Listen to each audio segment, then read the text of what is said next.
This is a big welcome to future Scottish Labour voters, and a particular welcome to the top 10 countdown of Scottish policies that may well be brought in line with England in a future Labour government.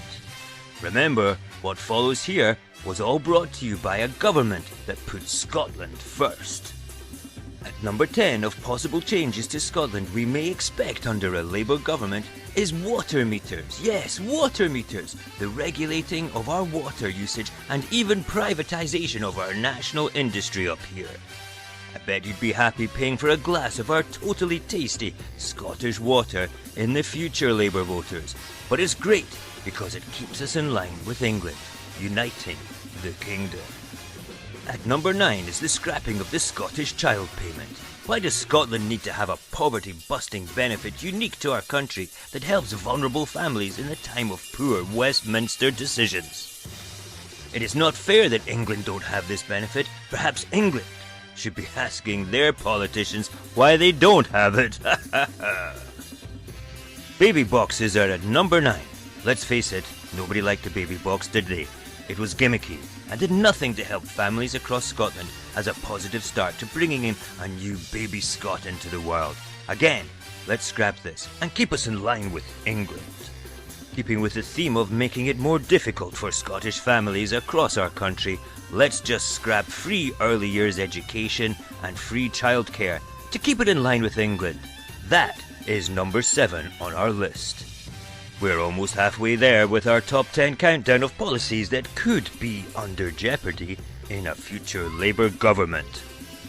Number 6 is an oldie but a goodie, and that's to raise the council tax across Scotland to keep those raises in line with our cousins down south in England. Nobody needs free dental care, especially the Scots, but that too would be going to keep ourselves in line with England in a future Labour government. At number 4, do you remember when the Tories brought in the bedroom tax? No? Well, that's because the Scottish government offset it. As renters, you don't have to pay it. But shall we pay it? Yes, we shall. We shall pay it if Labour decide to take away this opportunity for Scotland to help more families across our country by offsetting that evil policy of the bedroom tax. Scottish students would pay £27,750 plus more university fees to stay in line with England. That's number 3, a great idea to force incredible debt on our new university leavers in Scotland. An all-time favourite for Unionists to complain about, and that is Scotland's free prescriptions. Let's make the Unionists happy and scrap them just to stay in line with them. It's cheap, at the price of £9.95 per item on each prescription. Before we get to number 1, let's look at the bonus policy that a Labour government could stop to bring Scotland in line with England. And that will be the one that benefits our young people greatly. That one that gives free public transport all over Scotland.